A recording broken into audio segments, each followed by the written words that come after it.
Swarupanusandhanam. It is a Prakaranagrantha.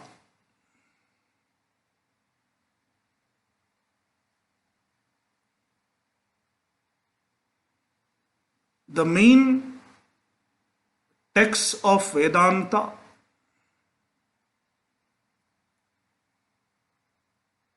are three: Upanishads, Bhagavad Gita, and Brahma Sutrani. These three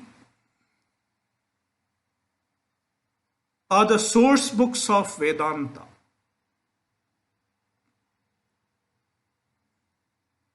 They are called Prasthanatraya.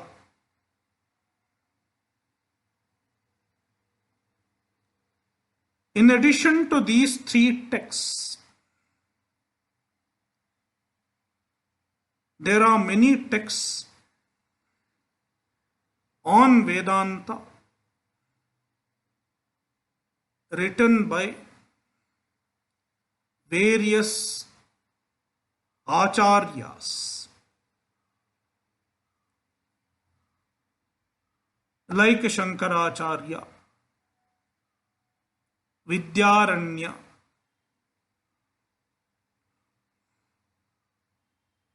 Madhusudana Saraswati. We know a few acharyas. There have been many, countless. We don't even know their names.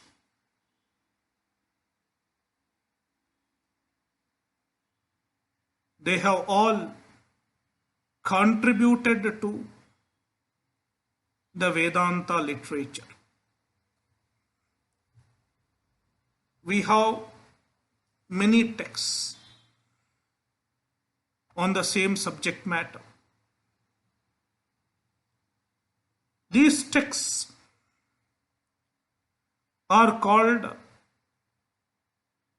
Prakaranagrantha.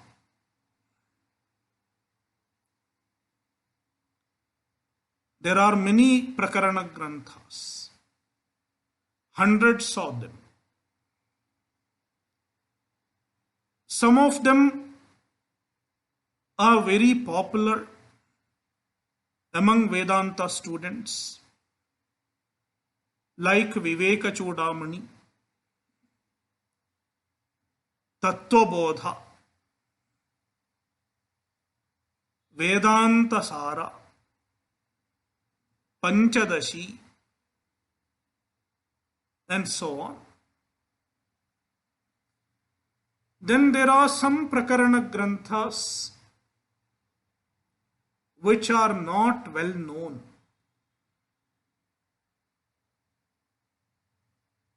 Very few people are aware of them. One such text is Swarupanusandhanam.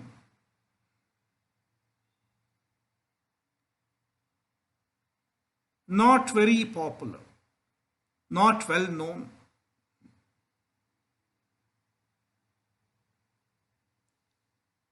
A rarely studied Prakarana Grantha.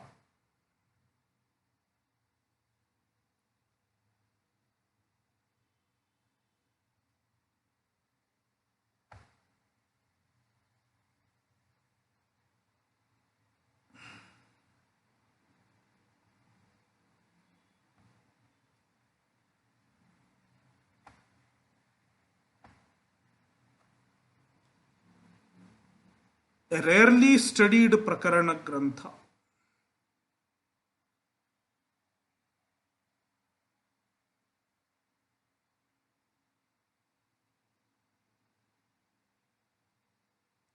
What is Prakarana Grantha? We have a definition in the tradition. शास्त्रैकदेश संबद्धम शास्त्र कार्यांतरे स्थितम आहुः प्रकरणम नाम ग्रंथभेदम विपश्चितः.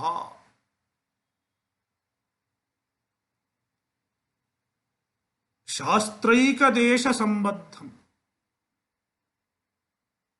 The Prakaranagrantha deals with a part of the Shastra.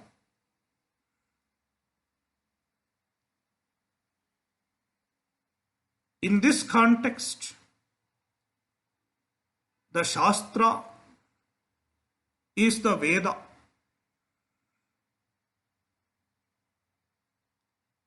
The Veda has two portions, Karma Kanda and Jnana Kanda.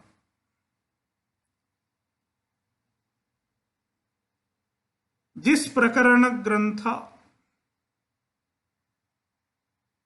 deals with only one portion of Veda, Vedanta. It doesn't deal with Veda Purva. Shastraikadesha Sambadham. It deals with one portion of the Shastra, one component of the Shastra, one part of the entire teaching of the Shastra. Shastra Karyantare Sthitam. And it serves a purpose. In addition to the purpose served by the original Shastra.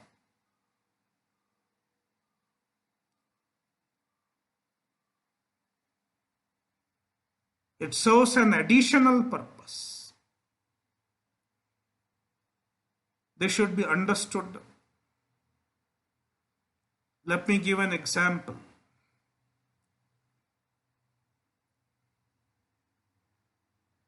There is a house. In the house,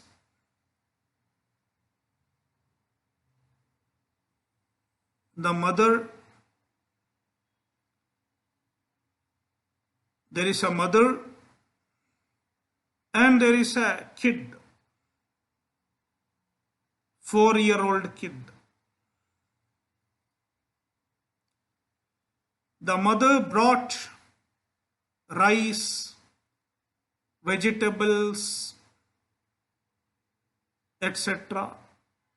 from the market, and she has kept it in the kitchen.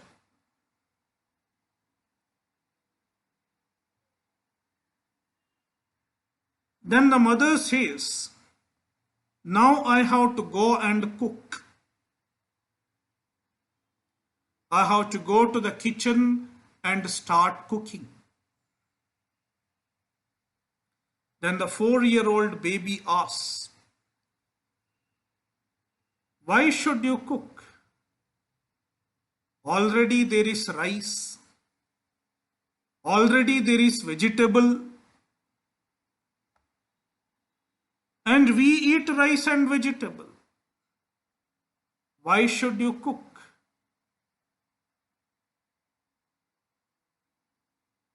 Then the mother says, though we eat rice and vegetable, it cannot be eaten as it is. You have to cook. And make it soft and make it tasty so that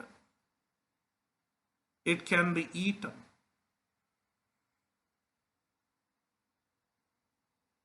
The cooking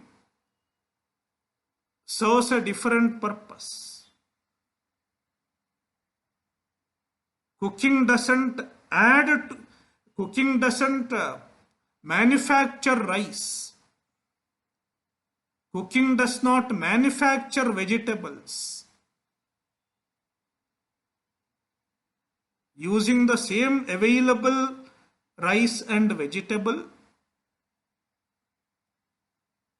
you make it eatable. That is the process of cooking. In fact, Prakaranagrantha is also like cooking.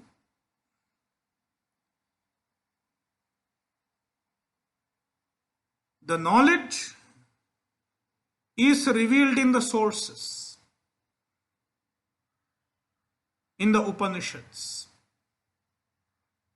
in Bhagavad Gita. But the Prakaranagrantha makes it more palatable, makes it easier to understand.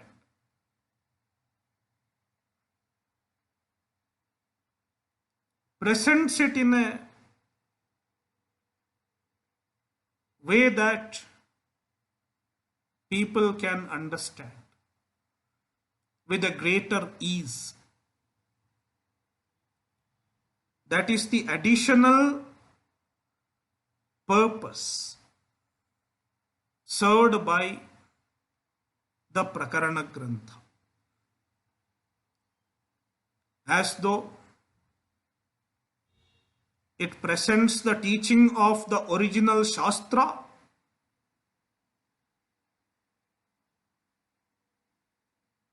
in a thali, in a plate, in a platter.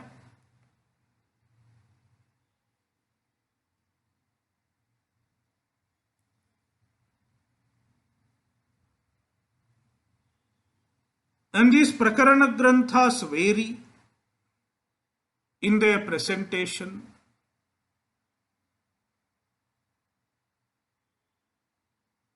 according to the taste of the students. The mother has to cook as per the taste of the children. Likewise, the Acharyas have written the Prakarana Grantha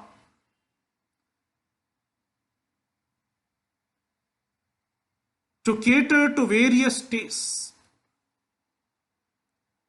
to cater to various types of minds.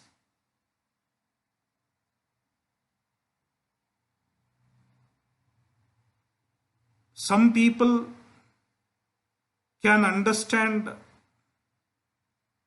if it is presented in a particular way,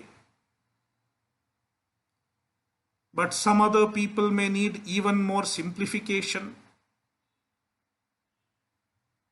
Even after cooking, some people cannot eat.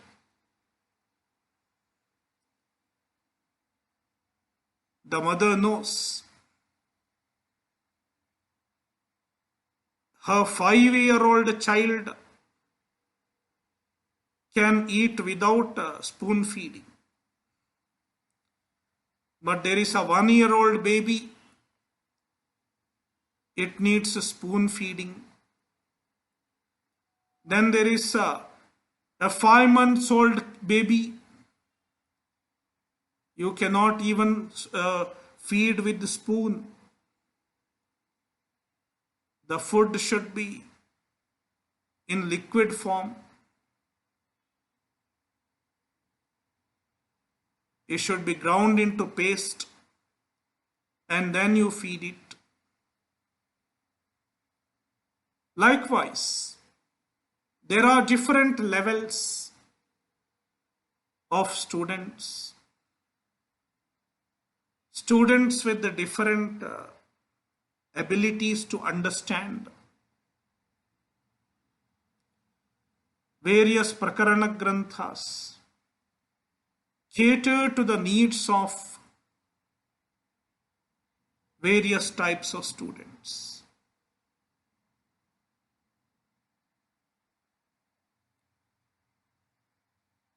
So, Shastra Karyantare Sthitam. It serves an additional purpose.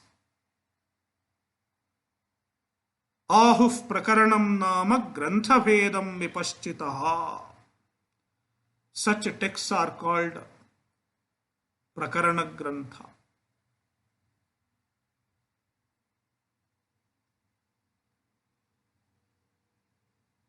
Some Prakaranagranthas are very long, like Viveka Chudamani, Panchadashi, very long, run into 500, 600 or even 2000 shlokas. Whereas this Prakaranagrantha is very short, only 8 verses. That is why it is called Ashtakam. Ashtakam is a group of 8 verses.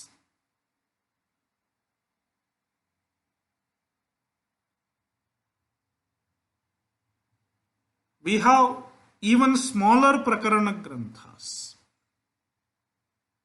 There is an Ekashloki Prakaranam, only 1 shloka. And the teaching is condensed in 1 shloka. It's a very popular shloka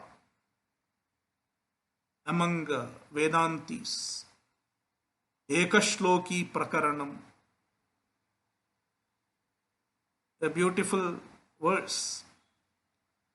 And in 1 shloka, the teaching is presented in a very beautiful way, in the form of a dialogue between Guru and Shishya. It's very interesting. Kim jyotistava bhanumana hanime ratrau pradipadikam, etc. We'll do it some other time. Now I don't want to deviate. So there are Prakarana-granthas with 1 shloka also. And then there is a Prakarana-grantha with 3 shlokas. We have a text called Pratasmarana Stotram. Only 3 shlokas. And the teaching is completed in 3 shlokas. Then there is Panchakam, 5 shlokas. Panchaka. Group of 5 shlokas. There is a text called Advaita Pancharatnam. Only 5 shlokas. Then 6 shlokas. Viveka Chudamani. Sorry, not Viveka Chudamani. What is it called? Nirvana Shatkam. Shatka. Then Ashtakam. 8 shlokas. And there is a Dashakam also. 10 shlokas. So these are shorter Prakarana Granthas.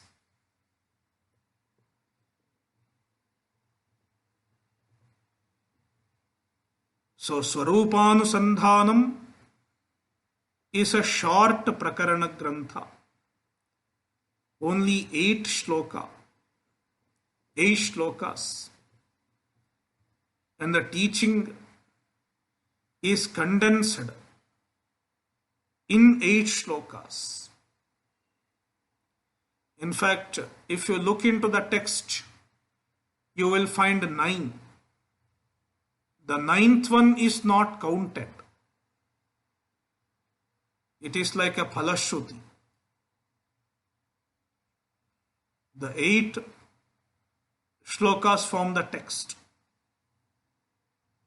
That is why it is called Swarupanusandhana Ashtakam.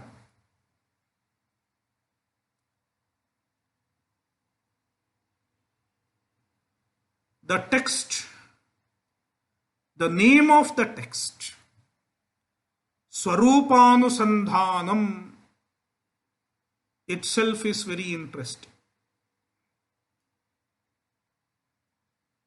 What is Swarupa? In Vedanta, we repeatedly use the word Swarupa.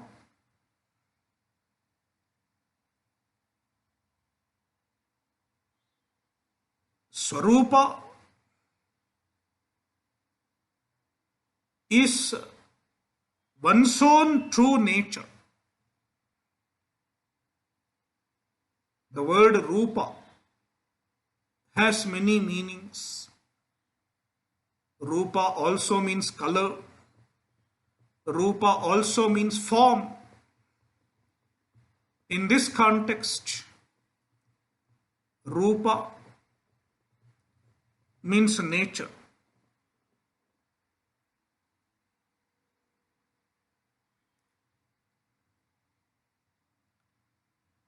The Atma has 2 Rupas. Atma has 2 Rupas. Sopadhika Rupa and Nirupadhika Rupa.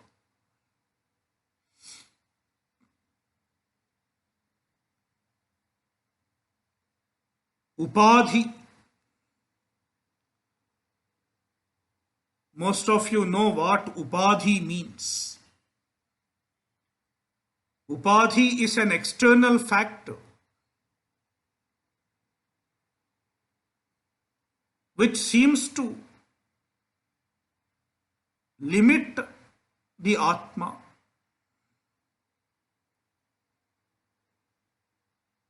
Which seems to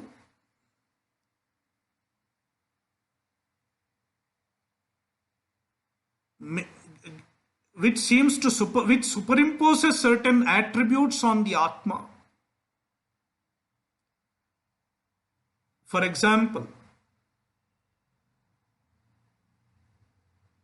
there is a crystal, a clear crystal. You keep a red hibiscus flower near the crystal. Then the hibiscus flower projects its red color into the crystal. In fact, the hibiscus flower does not even touch the crystal. Even without touching the crystal, it throws its redness on the crystal, projects its redness on the crystal. The hibiscus flower is an upadhi. Upasamipe sthitva adadhati swagunan iti upadhi. It stands near and it projects its attributes. And because of the upadhi, the hibiscus flower, the clear crystal appears red. The crystal appears red. And you can even mistake it for a red stone, a Padmaraga Shila. What is it called? Ruby. I think ruby. Padmaragashila. The red stone.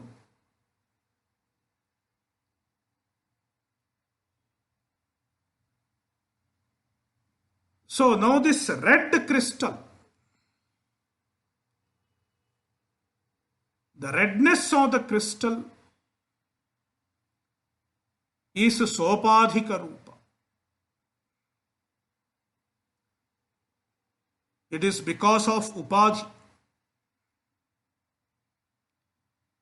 When you say it is red crystal, you are identifying the Sopadhika Rupa of the crystal.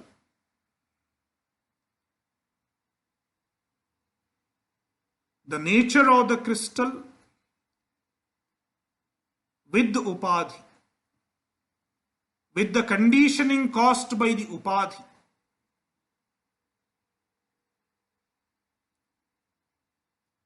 Now you remove the hibiscus flower.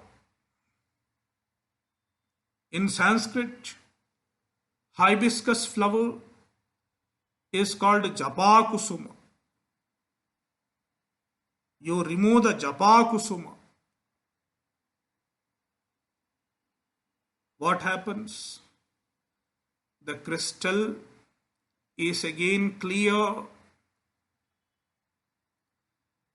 Crystal clear. Without Upadhi. Nirupadhika. Nir Upadhi. Nir means without. Without Upadhi, the crystal is clear. Shuddha Spadhika.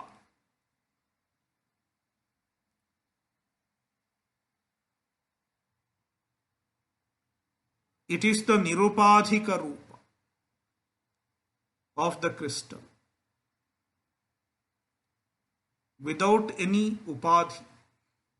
Without any superimposed quality. Its own intrinsic quality is its purity, is clarity. The clear crystal, it is Nirupadhika Rupa. And the Nirupadhika Rupa is its own. The Sopadhika Rupa is not its own. It is because of Upadhi.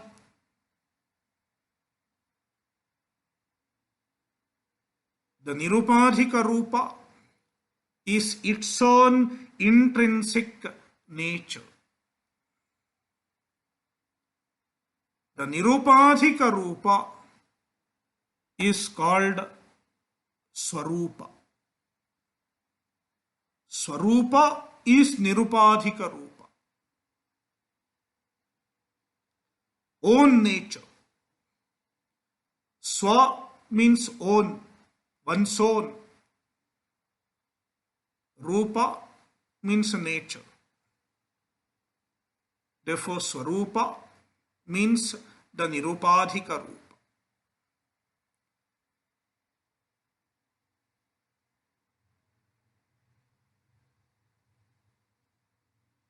We have to understand our Swarupa. We have to arrive at our Swarupa.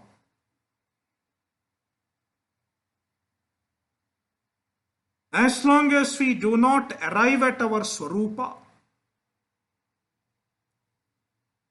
there will be problem. What is the problem? The problem of samsara.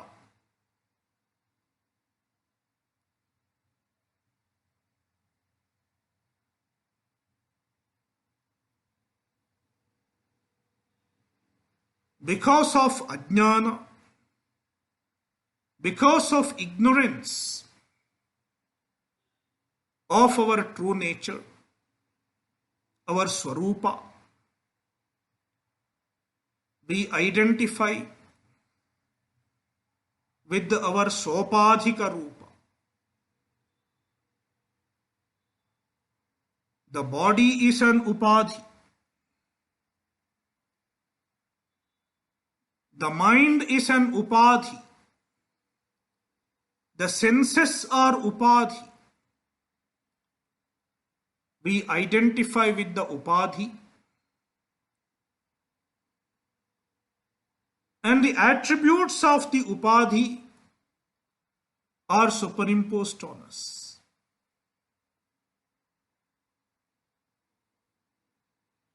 Birth, death, height, weight, age, gender, and so on and so on. All these are the attributes of the Upadhi. And we identify with them.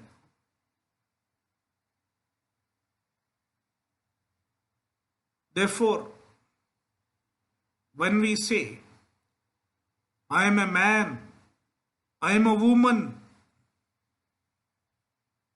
I am 60 years old,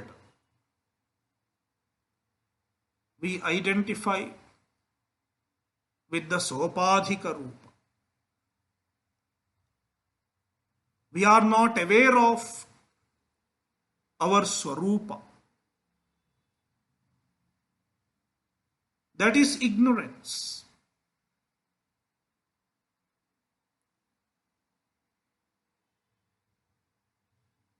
We are not aware of our Swarupa. Right from birth, it is so.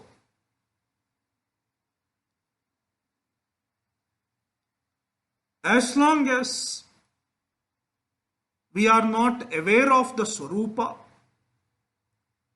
as long as there is Swarupa Ajnana, ignorance of the Swarupa,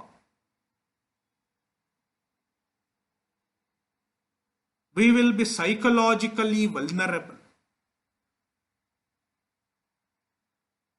There is psychological vulnerability.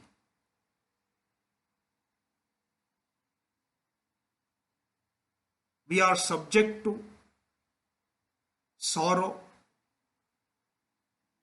depression, sense of loneliness, insecurity, all these problems.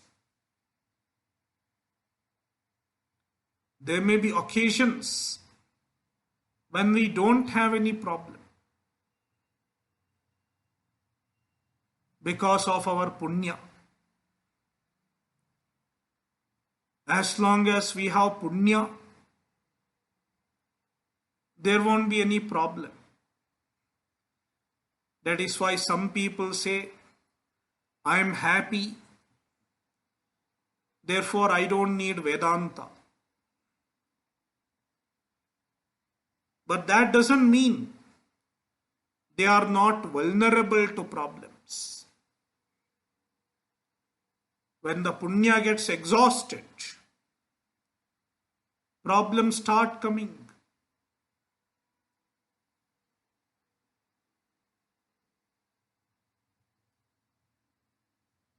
Some relations will go away.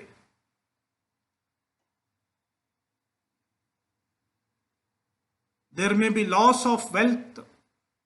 There may be loss of health. There may be loss of relations. It can happen to anyone at any point of life. But when it happens, we become vulnerable to the psychological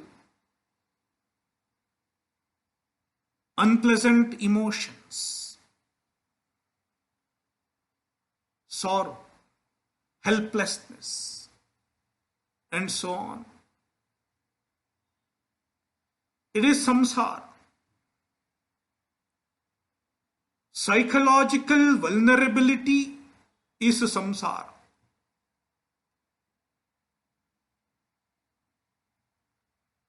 And this will continue as long as we have Swarupa Ajnana,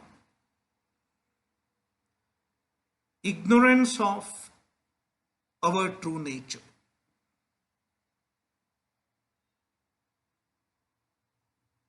Therefore, the solution to samsara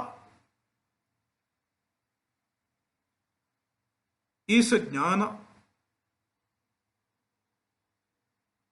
knowledge of the Swarupa.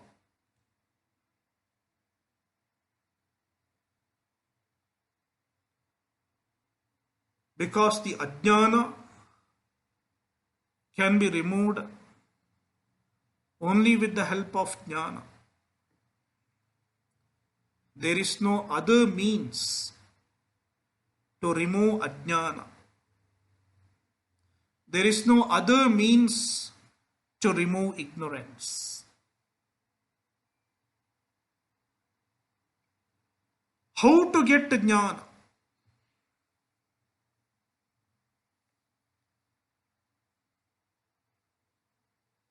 Any jnana, any knowledge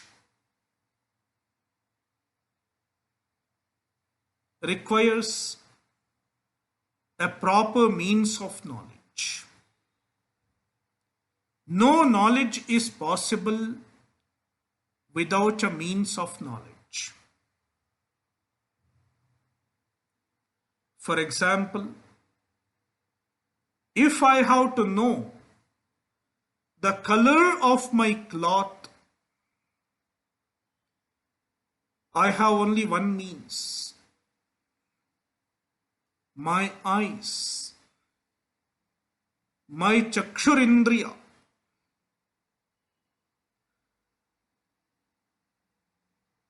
I have to employ my chakshurindriya to know the color of my cloth. There is no other means. I cannot taste the color. I cannot smell the color.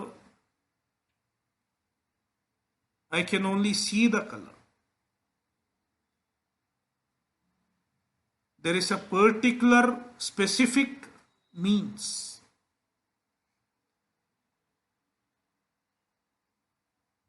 In our tradition,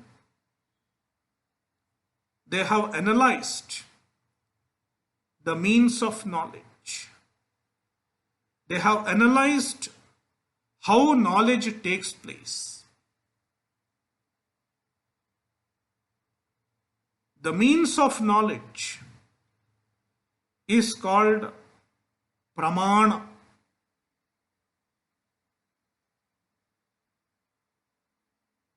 Our eyes are Pramana,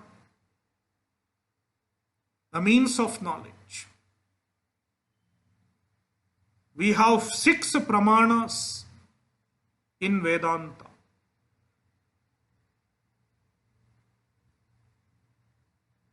Six Pramanas: Pratyaksha, Anumana, Upamana, Arthapatti, Anupalabdhi, and Shabda. These are the 6 Pramanas. Pratyaksha is the means of direct perception. Our senses, they are Pratyaksha. With the help of our eyes, we can perceive the objects directly.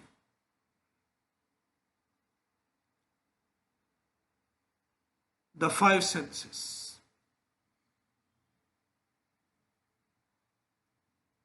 Then there are things that we cannot see with our senses. We can infer. Anumana. Anumana doesn't mean doubting as we use in Kannada. Anumana means inference. For example, you see smoke on the mountain. With the help of the smoke, you can infer the presence of fire.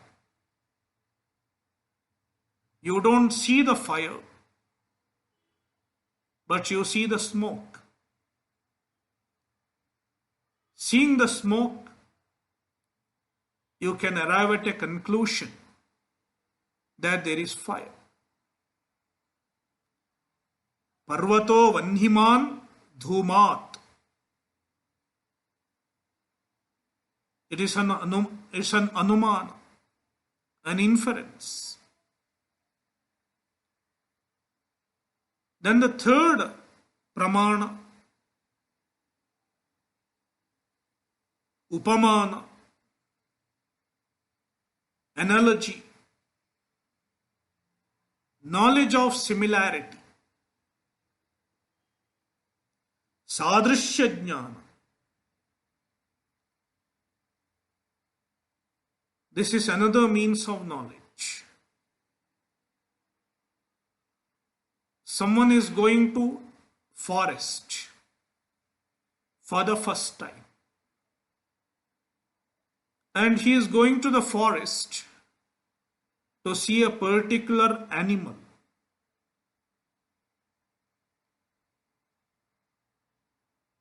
The animal is called Gavaya.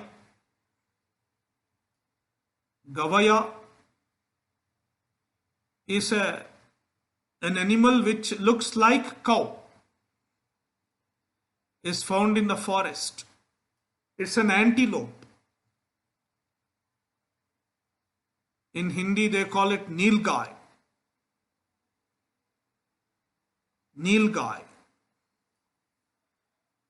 This person wants to go to forest and he wants to see Nilgai, Gavaya.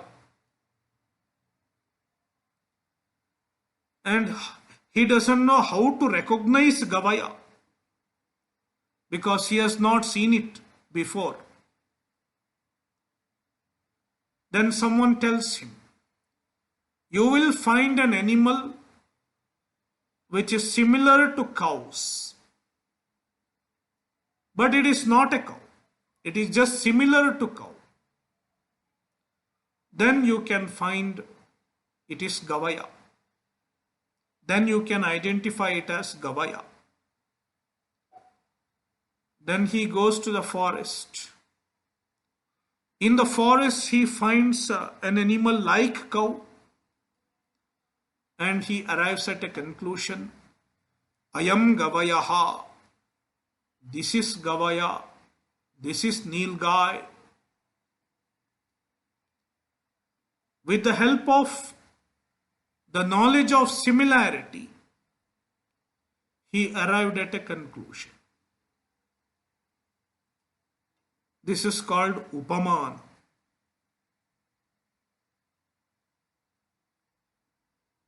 Then there is another Pramana, Arthapatti.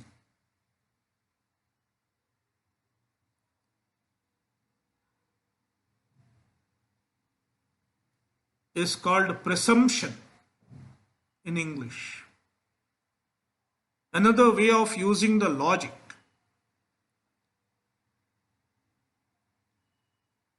Let me give an example. There is a fat person, Devadatta. Devadatta is very fat. Pino Devadatta.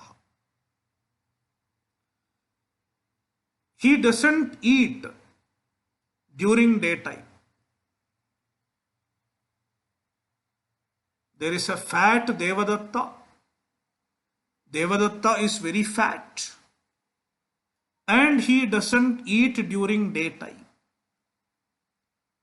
What can you conclude? He eats during night. Otherwise it is not possible. If Devadatta is fat and he doesn't eat during day, it means he eats at night. This kind of a logic is called Arthapatti. I don't want to get into the technical details of it. Just giving you a sample. There is a lot of technical details to it. And Anupalabdhi, fifth one. Anupalabdhi. Non-availability.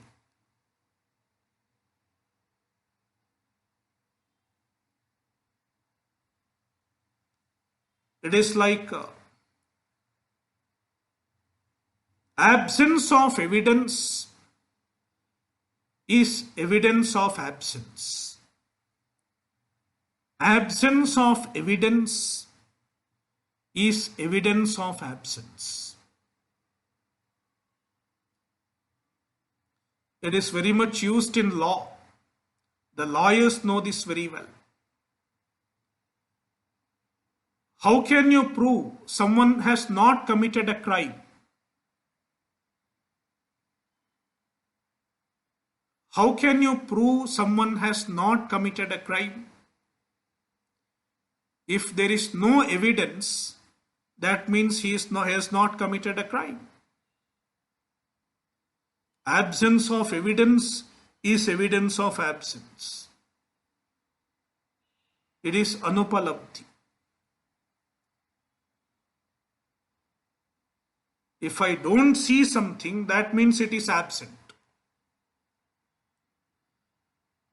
How can I conclude there is no elephant in this room? Because I don't see an elephant. Absence of evidence.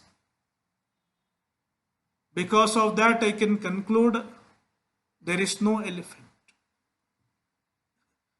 It needs some thinking. And I am not getting into too much of the details. So this is another Pramana. I just want to say that there are 6 Pramanas. You don't have to worry too much about these things. Even if you don't understand, it's okay. So there are, we have discussed 5 Pramanas. The 6th Pramana is a Shabda Pramana. Shabda. Words. Words are a means of knowledge. It is very much used. All verbal communication is there because words are a means of knowledge. How can you know someone is hungry? For example, I'm hungry. How can you know? As long as I don't say that, you will not know. When I say I'm hungry, you can understand. Swamiji is hungry. It is verbal. Shabda Pramana. Even the history India became independent in 1947. India got freedom in 1947. How do you know? Shabda Pramana.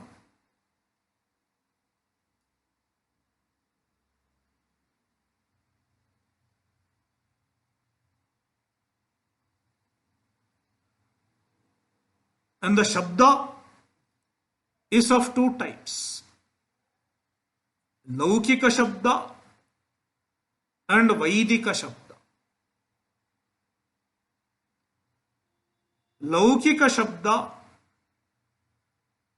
means the words that human beings speak. The words of any human being is called a Laukika Shabda.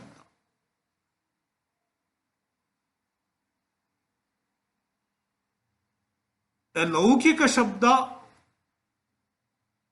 is Pramana as long as the person is trustworthy. Sometimes it may not be a Pramana. Sometimes it may not produce a valid knowledge. Sometimes it may not act as a means for a valid knowledge. Therefore, you cannot always trust the Laukika Shabda, especially the mainstream media nowadays.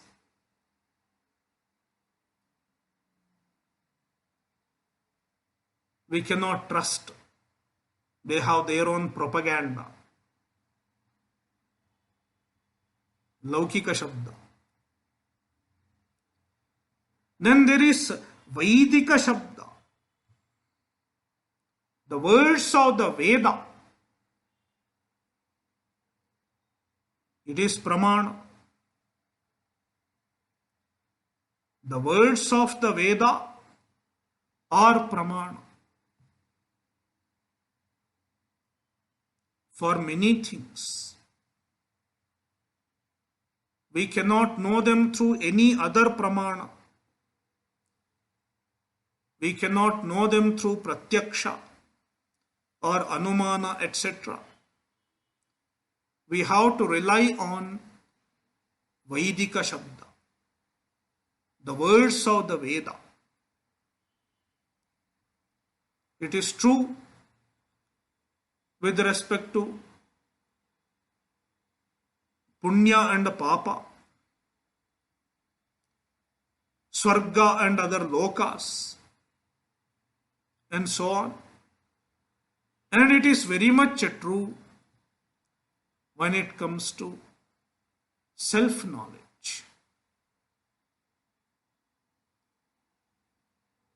The words of the Veda is Pramana for Atmajnana. Naveda vinmanute tam brahantam.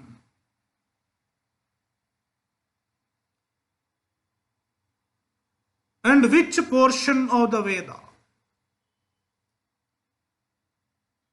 The first portion of the Veda, Karma Kanda, does not talk much about the Swarupa.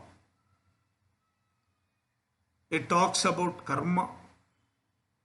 Therefore, it is not the Pramana for the Swarupa. Then what is the Pramana? The final portion of the Veda, which is called Veda Anta. Veda Anta, Vedanta is the Pramana for the knowledge of Swarupa, for Atmajnana. Therefore, to arrive at the Swarupa, one has to take recourse to Vedanta Pramana.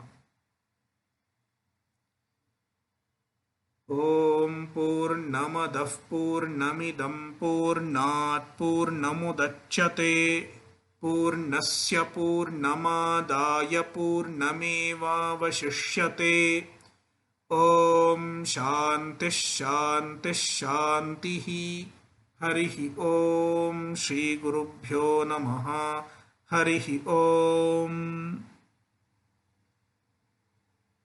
Namaste, namaste, namaste. Yeah, yeah, yeah, yeah.